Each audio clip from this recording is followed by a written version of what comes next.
اللهم صل وسلم وبارك على سيدنا محمد.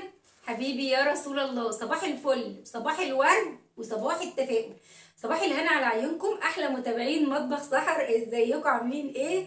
وحشتوني وحشتوني وحشتوني. حطوا لايك للفيديو عشان الفيديو النهارده محتاج منكم لايك قوي قوي قوي. بصوا الاوضه عايزه ترويق. تعالوا بقى نشوف هنعمل ايه في الحروسه اللي احنا فيها دي. يا حستي السودا يا ياما. نسمي الله ونصلي على رسولنا عليه الصلاة والسلام. حبيبي يا رسول الله. المهم نبدأ كده بالصلاة على النبي إن شاء الله عشان الحاجة تخلص وتتم. أنا كنت مستحلفة للأوضة دي، مستحلفة للأوضة دي يا سحر، أو أقسم بالله قسمت بالله إن أنا كنت مستحلفة لها.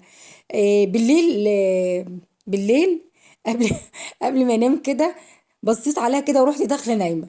المهم ايه، استحلفت لها، قلت لها بس جه يومك بكره ان شاء الله باذن الله، انا عشت وكان لي عمر في الدنيا ونحيانا ربنا، لازم اصحى الصبح اقعد اعمل فيها. لميت الهدوم، لميت الهدوم وقلت بقى ايه، اطبق الهدوم اللي كانت على الحبل، فطبقتها زي ما انتم شايفين كده. بصوا بصوا بصوا بقى المضايقه، احمد طلع هيرزل عليا زي كريم بالظبط. بصوا هتلاقونا صوت بس. هتلاقينا صوت في وشهم. محمد صاحبه، محمد صاحبه حبيبه. الصحوبية مش أي حد يصاحبها يا جماعة، مش أي حد يقول أنا صاحبي. ربنا يديم المحبة. أحلى حاجة الصحوبية اللي بتبقى كويسة، اللي بتبقى من القلب، من القلب فعلا. الصاحب اللي هو دايما يسندك يدعمك في كل حاجة، في حزنك في فرحك، في ظروف عندك، في ابتلاء، في كل حاجة، في سند ليك. فعلا بيبقى الصاحب ساعات بيبقى سند ليك، بس الصاحب اللي صح، الصاحب اللي هو آه، الصاحب فعلا اللي صح، اللي ما يخرجش سرك، اللي ما يتكلمش عليك في ظهرك، او اللي ما يغدرش بيك. دي الصحوبية اللي هي بتبقى كويسة، زي اللي احنا بنقول ايه، البني ادم اللي انت البني ادم اللي بتعاشره او بتاكل معاه في طبق، فلازم تصون اللقمة اللي انت كلتها معاه. فهي دي الصحوبية. المهم المهم انا كنت مستحلفة للأوضة وهتقول. معلش، عمالة تضحكي على ايه؟ بضحك على محمد واحمد، بس مسكتهم زعقت لهم راحوا جاريين من قدام. وهنا بقى جبت جردل للمية زي ما انتوا شايفين كده، وحطيت ايه شوية كرول، بس ما كانش عندي تدول لسه، لسه المصروف ما جاش عشان نجيب الكرول والتدول. المهم بصوا خليتها بتبرق بتبرق. بصوا، بصوا الجمال عدى الجمال، جمال عدى الجمال يا جماعة. والله والله والله والله والله، بس نفسي حد يقدر، ولا حد بيقدر خالص. نعم. وهنا بقى شوفوا بقى كنت مطبقة الهدوم ازاي، انا بطبق على قدي والله يا ولاد يا اولاد. المهم ان نلم النعكشة والفركشة اللي كانت موجودة في قلب الأوضة، وهندخل على التقيل. الكبير كبير والنص نص والصغير ما نعرفوش ايه سحر اللي انت بتقوليه ده. المهم والله العظيم بص، لعبتي المطبخ ده، لعبتي، هو المطبخ ده اللي لعبتي بجد. إيه احلى حاجة، احلى حاجة كده اما تقفي على الحوض وتستغفري ربنا في كل حاجة، تستغفري ربنا على اي حاجة ما كانتش مقصودة منك، او على اي حاجة انت عملتيها. إيه ما تندميش عليها ابدا ابدا، على الكلمة الطيبة، على الكلمة الصدقة، على الصدقة اللي انت بتخرجيها من غير ما حد يعرفها، دي بتبقى حاجة بينك وبين ربنا. الصلاة على الرسول عليه الصلاة والسلام بيغير من القدر حاجات كتير كتير كتير كتير. والحمد لله الحمد لله الحمد لله. أنا بحمد ربنا على كل حال، بحمد ربنا على السراء والضراء. الحمد لله إن الواحد راضي بعيشته وراضي بقضاء ربنا في كل حاجة.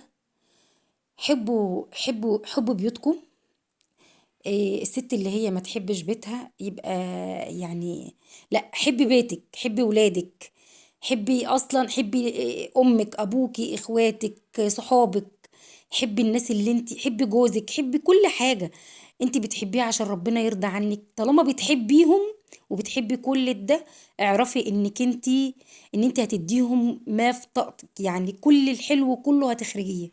لكن هتبقي كارهة عيشتك ومش راضية عن اللي انت فيه، ومش راضية بقضاء ربنا في اي حاجة، لا طبعا. لا، ربنا ما بيديش حاجة وحشة ابدا ابدا ابدا. ممكن الحاجة اللي انت كنت مفكرة ان هي كانت خير ليكي، لا بالعكس، ده ممكن دي كانت اصلا بتأذيكي نفسيا، بتأذيكي زي مثلا حاجة بتنغص عليكي حياتك، حاجة دايما قرفاكي في عيشتك، حاجة يعني ما تزعليش على حاجة، ولا تزعلي على أي حاجة خالص، اوعي تزعلي على حاجة، ما تزعليش أبدا، تزعليش يعني على حاجة راحت منك، على حاجة ضاعت منك، دي ما كانتش ليكي. أكيد ربنا ما عندوش حاجة وحشة أبدا أبدا أبدا. قسمت بالله العظيم، ربنا بيعوض.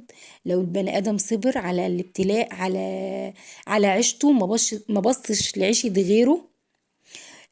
في ناس كتير بتحسد الناس على عيشتها، رغم ان البيوت مقفلة على حاجات كتير كتير كتير كتير، مقفلة على حاجات كتير قوي. مش كل حاجة بتتحكي، ومش كل حاجة بتتقال.